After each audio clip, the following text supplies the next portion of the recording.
इष्टदेवं नमामि सोमेश्वरं स्वतन्त्रम् उमापतिं तं विजयं नमामि नमामि विघ्नेश्वरनन्दिनाथं पुत्रप्रियं तं शिरसा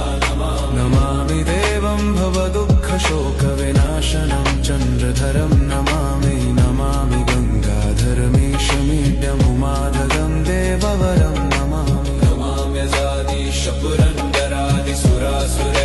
नमाम्यजादिशपुरन्दरादिसुरासुरैरचितपादपद्मं नमामि देवी मुखवादनान इक्षार्थमक्षित्रितयं यैष पञ्चामृतैर्गन्धसुधूपदीपैर्विचित्रपुष्पैर्विधैश्च मन्त्रैः अन्नप्रकारैः सकलोपचारैः सम्पूजितं सोममहं नमामि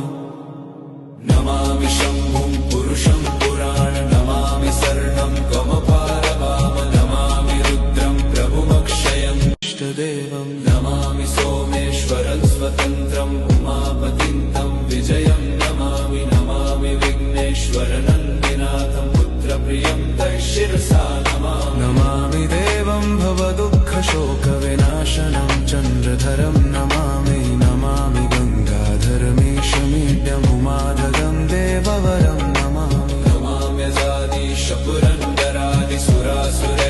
नमाम्यजादिशपुरन्दरादिसुरासुरैरचितपादपद्मं नमामि देवी मुखवादनान इक्षार्थमक्षित्रितयं यैष पञ्चामृतैर्गन्धसुधूपदीपैर्विचित्रपुष्पैर्विधैश्च मन्त्रैः